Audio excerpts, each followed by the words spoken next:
Hello बच्चों, कैसे हो आप सभी। मैं हूं आपकी हिंदी शिक्षिका भावना और स्वागत है आपका मेरे चैनल हिंदी ज़रा हटके पर।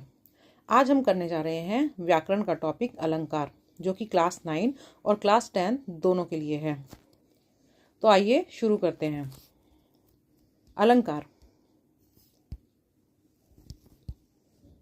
अगर इसका शाब्दिक अर्थ देखा जाए तो इसको हम दो शब्दों में तोड़ सकते हैं।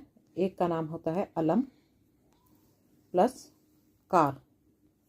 तो अलम मतलब शोभित करना, शोभित, और कार मतलब करने वाला। शोभित मतलब सजाने वाला, सजाने, और कार मतलब वाला। तो अलंकार का शब्द, अलंकार का अर्थ क्या हो गया? जो कविता को, काव्य को सजाने का काम करते हैं वो कहलाते हैं आपके अलंकार। अलंकार के प्रणेता कौन माने जाते हैं? अलंकार के प्रणेता माने जाते हैं आचार्य भामह। आचार्य भामह जो हैं वो अलंकार के प्रणेता माने जाते हैं। अलंकार का प्रयोग क्यों किया जाता है? अलंकार का प्रयोग काव्य यानी कविताओं को, जो कविता होती हैं हमारी, उनको सुंदर बनाने के लिए, प्रभावशाली, इफेक्टिव बनाने के लिए और आकर्षक बनाने के लिए हम अलंकारों का प्रयोग करते हैं। अलंकार के मुख्य प्रकार, अलंकार मुख्यतः दो ही प्रकार के होते हैं, पर एक और अलंकार बोला जाता है जिसको हम बोलते हैं उभयालंकार, पर वो ना तो 9th क्लास में है और ना ही 10th क्लास में, इसलिए हम इसको नहीं पढ़ेंगे। तो मुख्य रूप से जो अलंकार होते हैं वो दो ही प्रकार के होते हैं। एक है शब्द अलंकार और एक होता है अर्थ अलंकार। शब्द अलंकार और अर्थ अलंकार में क्या अंतर है? जो शब्द अलंकार है, सबसे पहले तो ये क्लास 9 के लिए है। क्लास 9th में शब्द अलंकार आएंगे, अर्थ अलंकार नहीं आते हैं। और क्लास 10 में अर्थ अलंकार आते हैं, शब्द अलंकार नहीं आते हैं।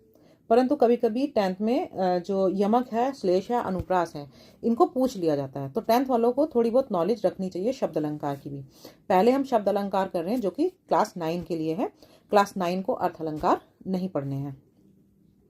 तो शब्द अलंकार का मतलब क्या होता है? जहां भी कविताओं में, काव्य में शब्दों के माध्यम से, जहां कविताओं में शब्दों के माध्यम से जो है सुंदरता पैदा की जाए, जहां पर शब्दों का यूज करके, शब्दों का प्रयोग करके काव्य को सुंदर बनाया जाए, वहां पर शब्द अलंकार होता है। शब्द अलंकार होते तो कई प्रकार के हैं, पर आपके में क्लास 9 में 3 ही प्रकार के दिए गए हैं: अनुप्रास अलंकार, यमक अलंकार और श्लेष अलंकार।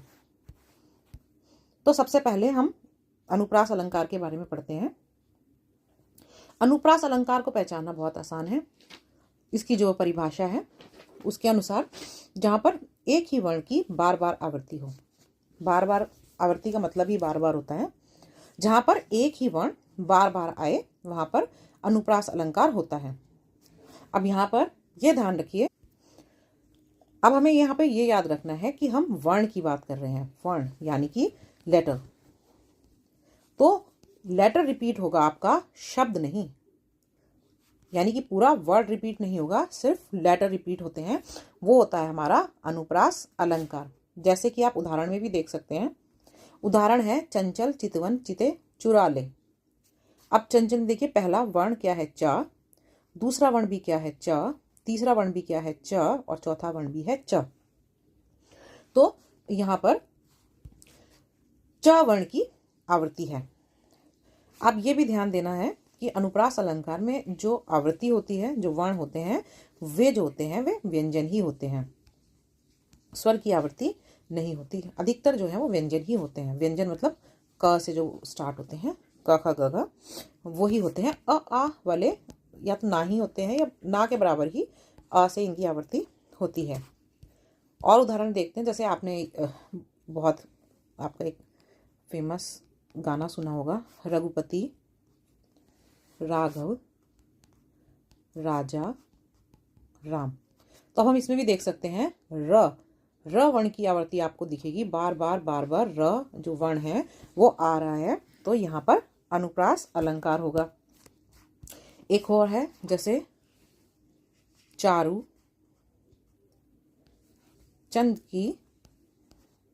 चारू चंद्र की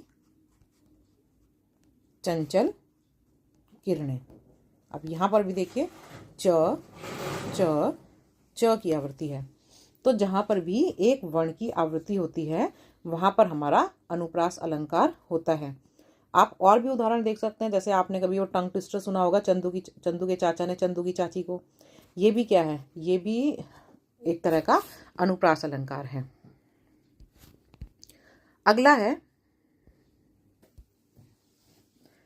अगला अलंकार है यमक अलंकार।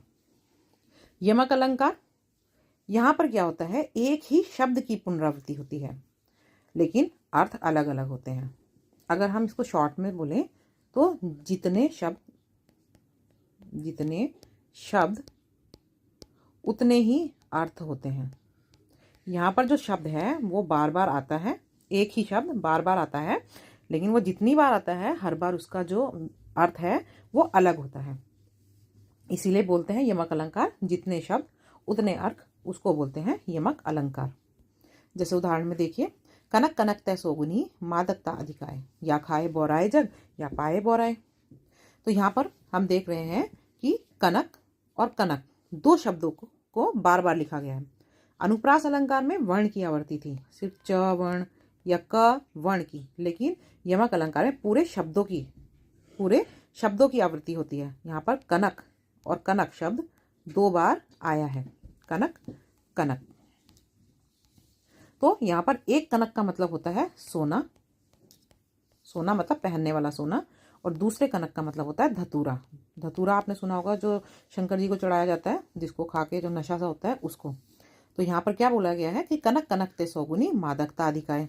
तो कनक से सोने से भी और धतूरे से भी, वो वाला सोना कनक, दोनों से क्या होता है, इंसान क्या हो जाता है, मादक हो जाता है, पागल हो जाता है। कैसे?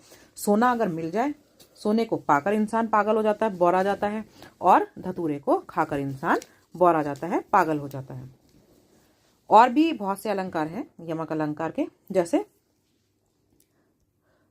ऊंचे घोर मंदिर के अंदर रहन वाली, ऊंचे घोर मंदिर में रहती है, 3 बेर खाती थी वो 3 बेर खाती है। तो ऊंचे घोर मंदिर के अंदर रहन वाली। अब यहाँ पर किसके बारे में बोला जा रहा है? यहाँ पर बोला जा रहा है सीता जी के बारे में। तो ऊंचे घोर मंदिर के अंदर रहन वाली, और अगली लाइन भी यही है, ऊंचे घोर मंदिर में रहती है। अब यहाँ पर एक ऊंचे घोर मंदिर का मतलब क्या है? महलों में रहने वाली। सीता जी के बारे में बोला गया है ऊंचे घोर मंदिर में रहन वाली, यानी ऊंचे महलों में रहने वाली अब ऊंचे घोर मंदिर में रहती है। यानी कि दूसरे ऊंचे घोर मंदिर का मतलब क्या है? ऊंची ऊंची गुफाओं में। सीता जी जो ऊंचे ऊंचे महलों में रहती थी, अब वनवास के बाद ऊंची ऊंची किस में रह रही हैं? गुफाओं में। तो ऊंचे घोर मंदिर में रहन वाली ऊंचे घोर मंदिर में रहती है। तो ऊंचे घोर मंदिर में रहन वाली ऊंचे घोर मंदिर में रहती है। इसी के आगे क्या है? 3 बेर खाती थी, 3 बेर खाती थी, वो 3 बेर खाती है। अब यहाँ पे भी देखिए 2 बार आया है 3 बेर। तो यहाँ पर एक बेर का मतलब क्या है? 3 बार, 3 समय।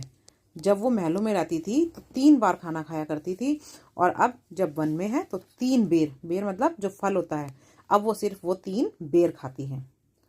तो जितनी बार शब्द आएगा उतने ही उसके मतलब होंगे। ये होता है हमारा यमक अलंकार। एक और देखिए, जैसे होता है माला फेरत जग भया, गया न मन का फेर, कर का मन का डार के, मन का फेर। माला फेरत जग गया, गया न मन का फेर। अब कर का मन का डारी के,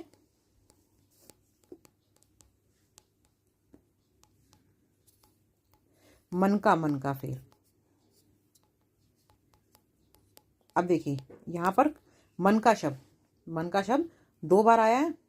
एक मनका का मतलब है जो आप अपने हाथों में माला लेके फेरते हैं, लोग फेरते हैं ना भगवान का नाम लेके, वो 108 जो आपके बीड्स होते हैं उनकी माला फेरते हैं। तो यहाँ पर वो यही बोल रहे हैं कि जो हाथ का, कर का मतलब हाथ में जो माला पकड़ी है उसको छोड़ दो और मन का यानी मन की माला से भगवान को जपो। हाथ की माला से नहीं, मन की माला से भगवान को जपो।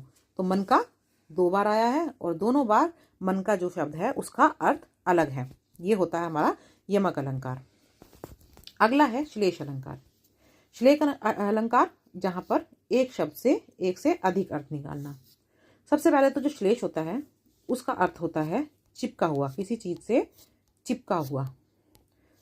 तो श्लेष में क्या होता है कि शब्द एक होता है और उससे 2-3 अर्थ जो है वो चिपके होते हैं। तो यहाँ अगर शॉर्ट में बोलें तो बोलेंगे शब्द एक, अर्थ अनेक। मतलब शब्द तो एक ही बार आता है लेकिन उसके अर्थ जो होते हैं वो अनेक होते हैं, एक से ज़्यादा 2 या 3 होते हैं। जैसे कि उदाहरण देखिए, चरण धरत चिंता करत भावत नींद नशोर सुवरन को ढूंढत फिरत कवि व्यभिचारी चोर।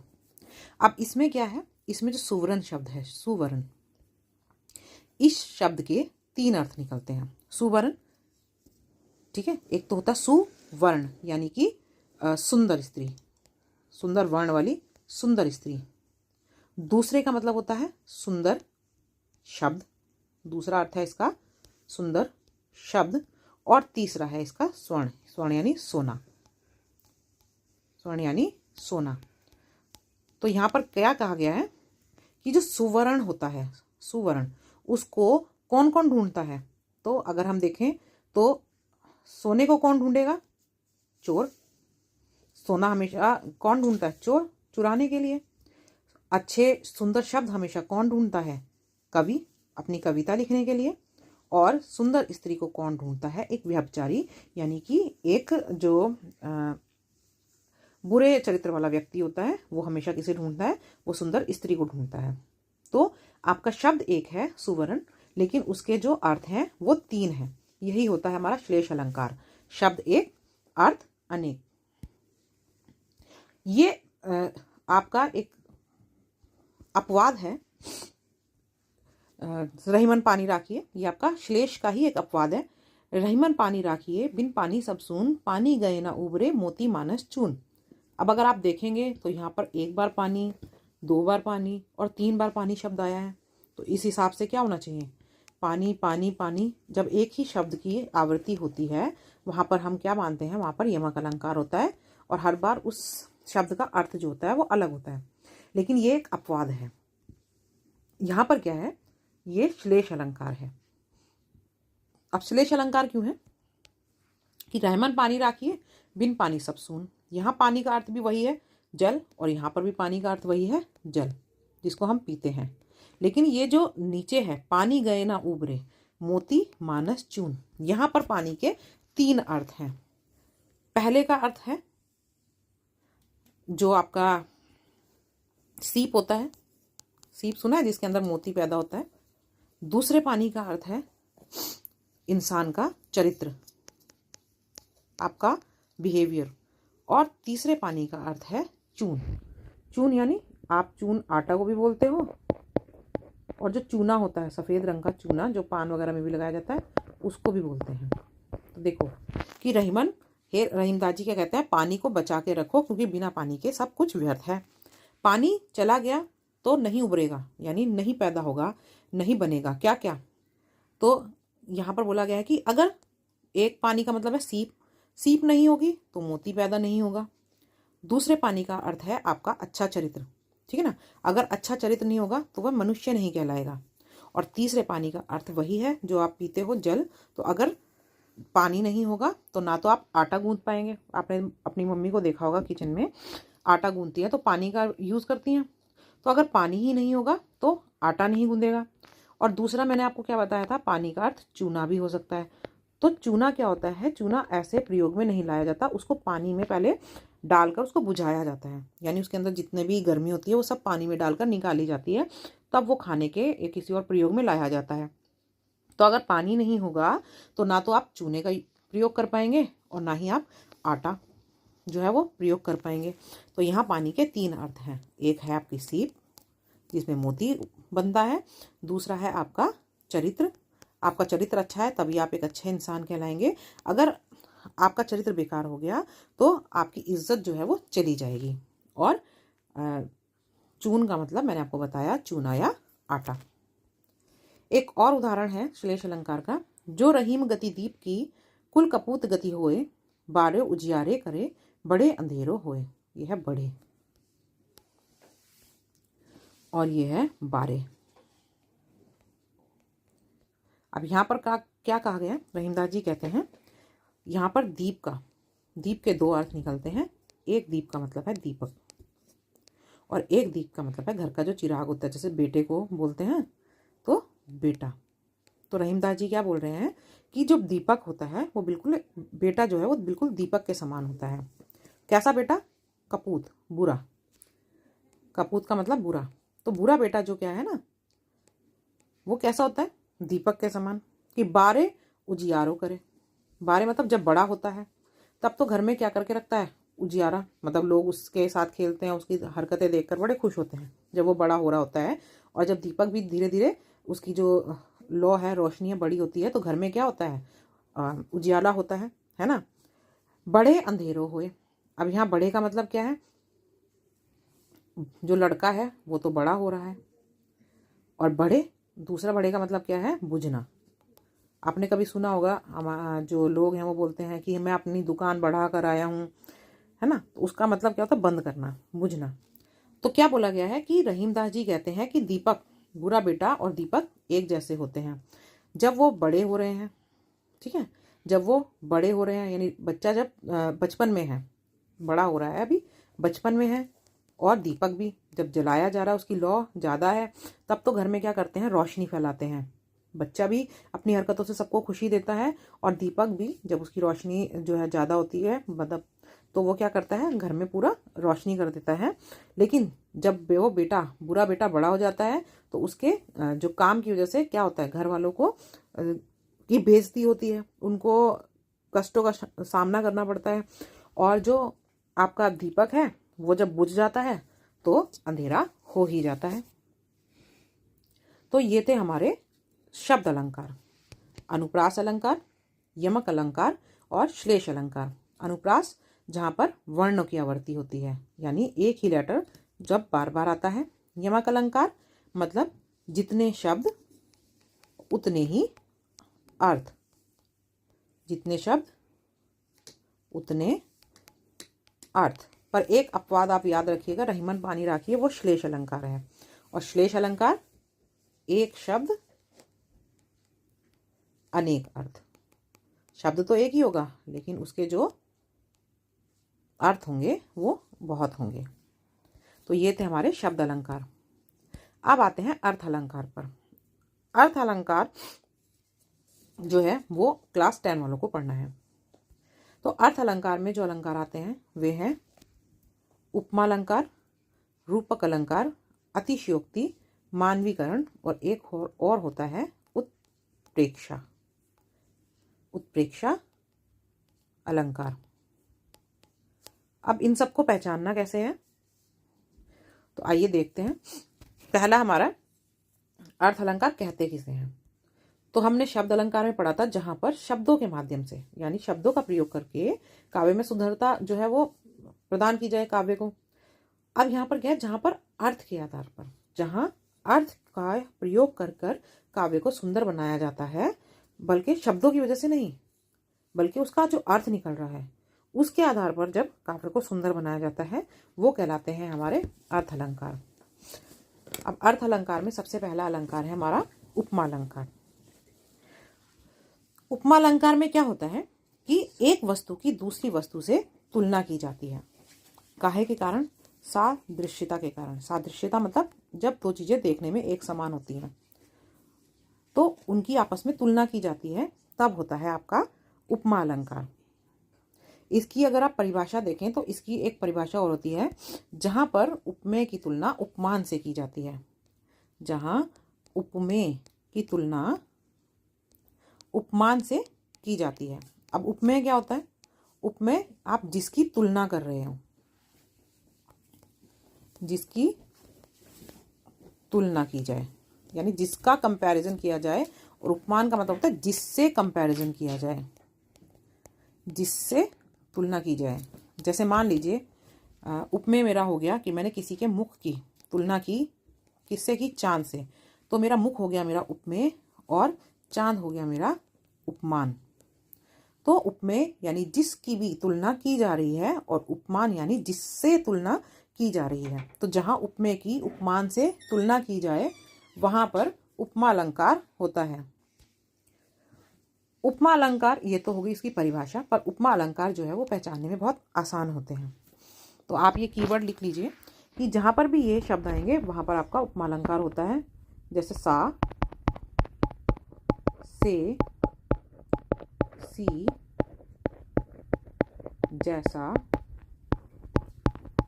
जैसी, सम, समान और सरिस, क्योंकि ये सब शब्द जो हैं वो तुलना के लिए प्रयोग किए जाते हैं। तो जहाँ पर भी ये सब शब्द आएंगे वहाँ पर आपका उपमा अलंकार होगा, आप आसानी से पहचान सकते हैं। जैसे देखिए, उसका मुख चांद जैसा सुंदर है, तो चांद सा सुंदर है। ठीक है, हम और भी देख सकते हैं, जैसे मुख मयंक सम, मुख मयंक सम, मंजू मनोहर। यहाँ पर भी यही वाक्य को लिखा गया, लेकिन काव्य में लिखा गया कि उसका मुख जो है वो चांद के समान है। तो यहाँ पर सम शब्द आया है। सम शब्द से आप पहचान जाइए कि ये कौन सा अलंकार होगा, ये उपमा अलंकार होगा। एक और देखते हैं, और तब बहता समय शिला सा जम गया। यहाँ पर भी देखिए क्या शब्द है? सा, और सा के कारण यहाँ पर कौन सा अलंकार हो जाएगा? उपमा अलंकार। और देखते हैं, पीपल पात, पीपल पात सरिस मंडोला, सरिस मतलब के समान। तो यहाँ पर क्या बताया गया है कि पीपल के पत्ते के समान मेरा मन डोल रहा है, सरिस। मैंने अभी आपको बताया सा, से, सी, जैसा, जैसी, समान, सम और सरिस, ये शब्द जो हैं ये उपमा अलंकार के शब्द हैं। और देखिए, जैसे हाय फूल सी कोमल बच्ची जलकर राख हुई। हाय फूल सी कोमल बच्ची जलकर राख हुई। तो यहाँ पे भी क्या है? फूल सी, यानी फूल के समान। अब ये भी देख लीजिए कि यहाँ पे उपमेय क्या है और उपमान क्या है। बच्ची जो है, बच्ची यानी उपमेय, उसकी तुलना फूल से की जा रही है, तो यहाँ बच्ची होगी उपमेय और फूल होगा उपमान। आप ऐसे भी याद रख सकते हैं कि जो उपमेय होता है वो एक कम प्रसिद्ध चीज़ होती है, कम फेमस चीज़ होती है, जिसकी तुलना हम हमेशा किसी फेमस चीज़ से करते हैं। तो उपमान जो होगा वो हमेशा कोई फेमस चीज़ ही होगी। उपमान जो होगी वो फेमस चीज़ से ही होगी, ये फेमस नहीं हो गया हमारा उपमान। जैसे हम मुख की तुलना करें चांद से, तो मुख तो हमारा इतना फेमस नहीं होता है, लेकिन चांद जो है वो क्या होता है? वो प्रसिद्ध होता है ना। ऐसे ही हमने अभी किया था कि हाय बहता समय शिला सा जम गया। तो समय क्या है? वो हमारा क्या है? उपमेय है। समय की तुलना हम किससे कर रहे हैं? शिला से। शिला मतलब एक पत्थर की तरह। तो जहां पर उपमेय की तुलना उपमान से की जाए वहां पर उपमा अलंकार होता है। उपमेय जिसकी तुलना की जाए और उपमान जिससे तुलना की जाए। अगला हमारा जो अलंकार है वो हम करेंगे उत्प्रेक्षा अलंकार। इसमें नहीं दिया हुआ है, मैं आपको समझा देती हूँ। उत्प्रेक्षा अलंकार, अब यहाँ पर क्या होता है? अभी हमने पढ़ा उपमेय क्या होता है? जिसकी हम तुलना करते हैं, और उपमान क्या होता है? जिससे हम तुलना करते हैं। तो उत्प्रेक्षा अलंकार की परिभाषा देखी जाए तो उसकी परिभाषा होती है जहां उपमेय में उपमान की संभावना हो, जहां उपमेय में उपमान की संभावना हो। यह है इसकी परिभाषा। अब अगर हम इसे पहचानने पे आए तो इसकी एक ट्रिक है कि जहां पर भी मनु, मानो, मनहु, जनु, जानो, जनहु और ज्यों ये शब्द दिए होते हैं, वहां पर हमारा उत्प्रेक्षा अलंकार होता है। मनु, मानो, मनहु, जनु, जानो, जनहु और ज्यों ये शब्द आपको जहां भी दिखेंगे वहां पर सीधा सीधा आपका क्या हो जाएगा, उत्प्रेक्षा अलंकार होता है। जैसे इसका अगर हम उदाहरण देखें, उत्प्रेक्षा का उदाहरण देखते हैं। जैसे चित्रकूट, जनहु, अचल, अघोरी। तो चित्रकूट, जनहु, अचल, अघोरी। अब जहां पर भी जनहु शब्द होगा वहां पर हमारा क्या होगा, उत्प्रेक्षा अलंकार होगा। एक और देखिए, उसका चेहरा, मानो चांद है।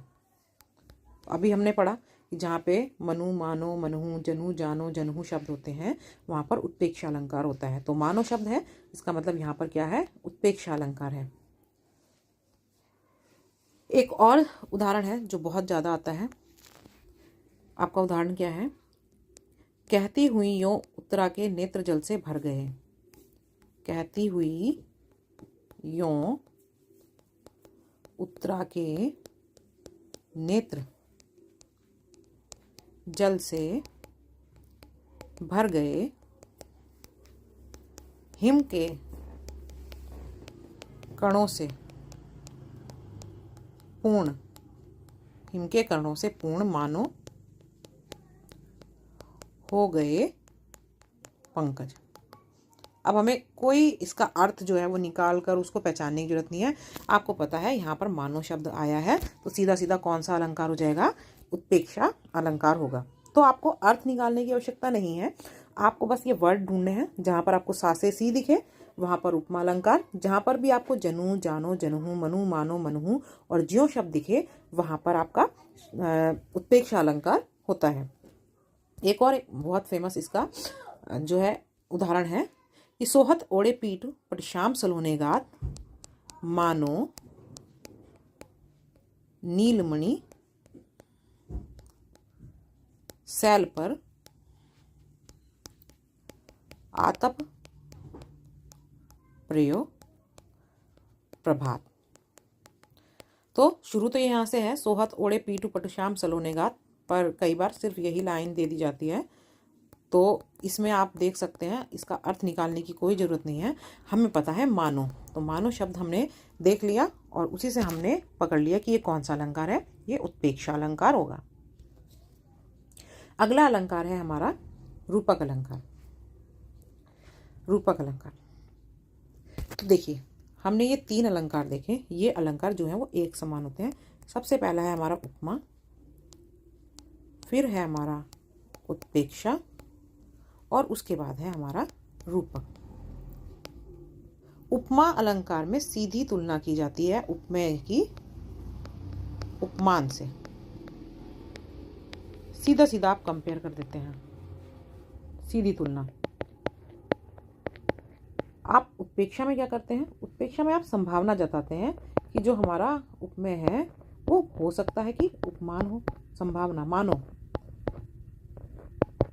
और रूपक में क्या होता है, रूपक में हम उपमेय को ही उपमान मान लेते हैं, यानी हम उसको कंपेयर नहीं करते हैं उपमेय को उपमान से, बल्कि जो उपमेय है उसको हम उपमान ही बना लेते हैं, जिससे हम कंपैरिजन कर रहे हैं वही बना देते हैं।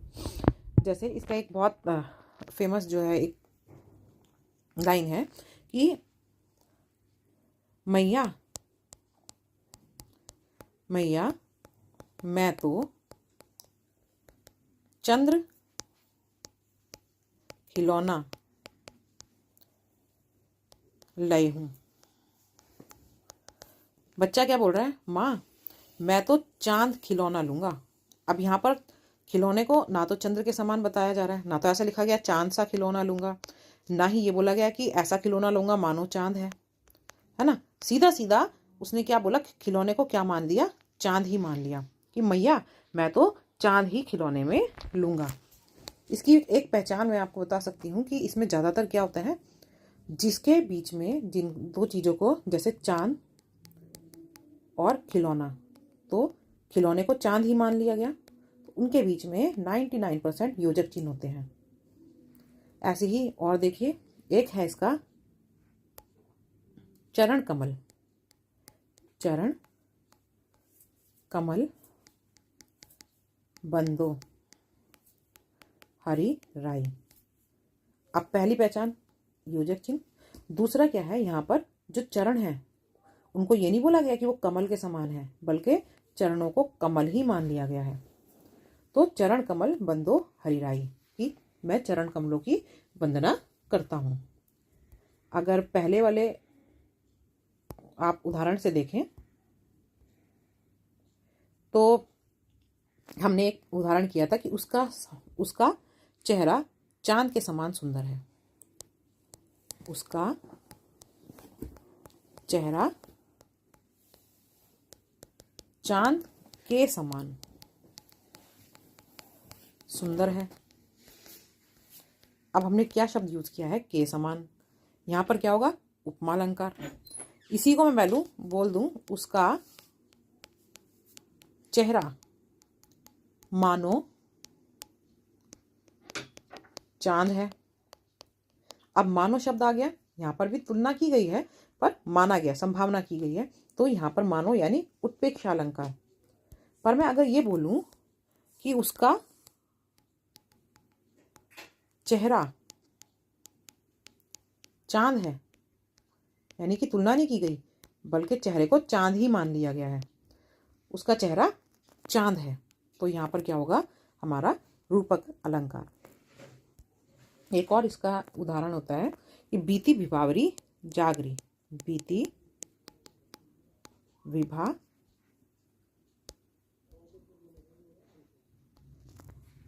विभावरी जागरी,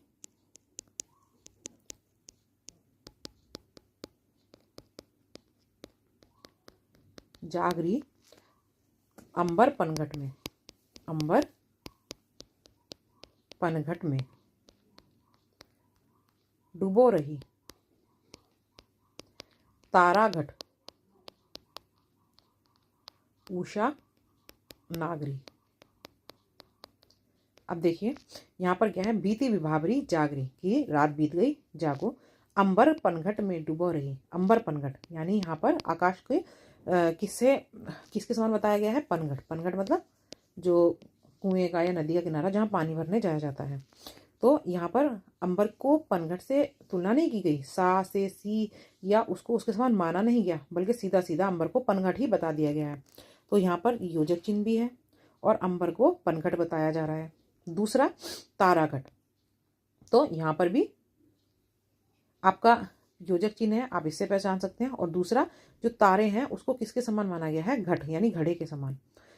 तारों को उनके समान के लिए कोई शब्द यूज नहीं किया गया, मतलब सम समान जैसा ऐसा कुछ नहीं, सीधा सीधा तारों को क्या मान लिया गया, घड़ा। तो यहाँ पर होता है आपका रूपक अलंकार। पहचान आप ज्यादातर यहाँ पर आप देखिए योजक चिन्ह होगा, ठीक है, और जिन दो चीजों के बारे में बात की जा रही है वो चीजें आपको इन योजक चिन्ह के इधर और इधर दिखेंगी। जैसे अगर चेहरे को चांद की तरह बताया जा रहा है तो चेहरा इधर और चांद इधर, ठीक है। रात को उन्होंने जैसे आकाश को उन्होंने पनघट की तरह माना है, तो यहाँ आ जाएगा आकाश योजक चिन्ह और पनघट। तारों को उन्होंने घड़े की तरह माना है, तो तारा यहाँ और योजक चिन्ह और घड़ा। तो ये आपको पहचान करनी है। और दूसरी पहचान ये है कि अगर कोई शब्द दिया गया है, अभी कोई भी आपको जो कविता का पद दिया गया है उसमें ना सा से दिया है, ना तो आपको सा से सी दिया है, ना ही आपको मानो मनो जानो जनहूं ये कुछ दिया है, तो वहाँ पर रूपक अलंकार होता है। बाकी के दो अलंकार भी पढ़ेंगे। तो अगर कोई अलंकार नहीं है तो सीधा सीधा क्या होगा, रूपक अलंकार होगा। अगला अलंकार हमारा क्या है, अतिशयोक्ति अलंकार। अतिशयोक्ति यानी किसी चीज को बड़ा चढ़ाकर बोलना। बात तो है छोटी सी, लेकिन उसको बहुत बड़ा चढ़ाकर बोलना, वो कहलाता है आपका अतिशयोक्ति अलंकार। जैसे आपने उदाहरण में देखा, हनुमान ने लंका को पल भर में जला दिया। हनुमान जी ने लंका को जलाया तो था, लेकिन पल भर में नहीं जला दिया था, तो ये तो बड़ा चढ़ाकर बोला जा रहा है ना, इसलिए यहाँ पर कौन सा अलंकार होगा, अतिशयोक्ति। ऐसा ही एक उदाहरण और है कि हनुमान की पूंछ में, हनुमान की पूंछ में लगन ना पाई आग। हनुमान की पूंछ में लगन ना पाई आग, शीघ्र लंका जल गई, गए निशाचर भाग। गए निशाचर भाग। अब यहाँ पर क्या बताया गया है कि हनुमान जी की पूंछ में आग भी नहीं लग पाई थी कि सारी लंका जल गई और सारे राक्षस जो हैं वो भाग गए। अब ये भी क्या है, ये चीजों को बढ़ा चढ़ाकर बोला जा रहा है, तो यहाँ पर क्या होगा, अतिशयोक्ति अलंकार होगा। ऐसी एक और आपका उदाहरण है, जैसे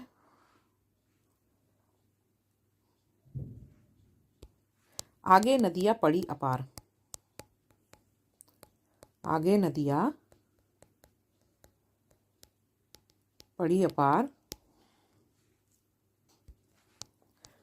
घोड़ा कैसे उतरे पार। राणा ने सोचा इस पार,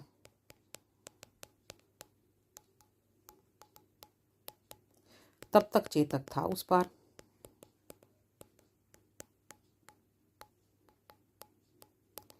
यानी आगे एक बहुत बड़ी नदी है। अब महाराणा प्रताप सोच ही रहे हैं कि घोड़ा जो है वो दूसरी तरफ कैसे जाएगा, कैसे उतरेगा। और राणा ने सोचा इस पार, राणा ने अभी, महाराणा प्रताप ने अभी सोचा ही था, तब तक चेतक ने वो नदी भी पार कर ली। तो इसमें क्या है, इसमें बढ़ा चढ़ाकर बोला गया है कि चेतक ने नदी पार तो की होगी, लेकिन जितनी देर में उन्होंने सोचा उतनी ही देर में नहीं की होगी। तो किसी बात को बढ़ा चढ़ाकर बोलना, ये होता है आपका अतिशयोक्ति अलंकार। जो हमारा आखिरी अलंकार है वो है मानवीकरण। मानवीकरण, जिसके नाम से ही पता चल रहा है मानव। मानव को करण मतलब करना, मानव के समान करना। तो जहां पर भी हम क्या करते हैं, प्रकृति की चीजों को, जहां निर्जीव वस्तुओं को, प्रकृति की चीजों को मनुष्य के समान हरकत करते हुए दिखाया जाता है, मनुष्य के समान उनमें गुण दिखाए जाते हैं, वो होता है हमारा मानवीकरण। इसके उदाहरण देखिए, जैसे नदी मुस्कुराती हुई बह रही है। तो नदी एक निर्जीव चीज है और वो मुस्कुरा रही है, और मुस्कुराने का जो काम है या जो गुण है वो किसके पास है, मनुष्य के पास। तो यहाँ पर क्या है आपका मानवीकरण। ऐसे ही आपने कक्षा 9वीं में 9th क्लास में आपने एक पोएम पढ़ी होगी, मेघ आए बड़े बन ठन कर। मेघ आए बड़े बन ठन कर। ये जो पूरी पोएम है, ये पूरी पोएम मानवीकरण का उदाहरण है, क्योंकि यहाँ पर मेघ यानी बादलों को किसके समान माना गया है, दामाद के समान, कि जो बादल है ना वो गांव के दामाद की तरह आए हैं। और भी बहुत से उदाहरण है, जैसे आप बोलते हैं काली घटा का घमंड घटा। काली घटा का घमंड घटा। अब घटा क्या होती है, जो काले बादल छा जाते हैं उनमें घमंड, और घमंड का हट घटना, ये घमंड करने का काम तो मनुष्य का है, निर्जीव चीजें तो घमंड नहीं करती हैं। तो यहाँ पर काली जो घटा है वो घमंड कर रही है, और उसका घमंड क्या हो गया, घट गया, कम हो गया। यहाँ पर मानवीकरण आपका अलंकार होगा। और साथ में इसमें एक अलंकार और है, आप देखिए यहाँ पर घटा और घटा दो वर्ण की, शब्दों की, वर्ण नहीं शब्दों की आवृत्ति हो रही है। दो शब्द जो है वो बार बार आए हैं और दोनों का अर्थ अलग है। यहाँ पे घटा का मतलब है काले बादल, काले बादल, और यहाँ पर घटा का मतलब है कम होना। तो यहाँ पर आपका मानवीकरण और साथ ही साथ यमक अलंकार भी है। मानवीकरण के और भी कई उदाहरण हैं, जैसे फूल हंसे, फूल हंसे कलियां मुस्काई। तो फूल हंसना और मुस्कुराना ये भी मनुष्य की ही जो गुण है। तो फूल हंसे कलियां मुस्काई। या फिर आपने गाना सुना होगा, चांद छिपा बादल में शर्मा कर, है ना, शर्मा कर मेरी जाना। तो क्या बादल कभी शर्माता है, शर्माने का गुण किसका होता है, मनुष्य का। तो यहाँ भी आपका क्या है, ये मानवीकरण आपका अलंकार होगा। एक उदाहरण मैं आपको बताना चाहती हूँ अतिशयोक्ति का, जो बहुत ज़्यादा पूछा जाता है। वो उदाहरण है, देख लो साकेत नगरी है यही। देख लो साकेत नगरी है यही, है यही स्वर्ग से मिलने गगन को जा रही।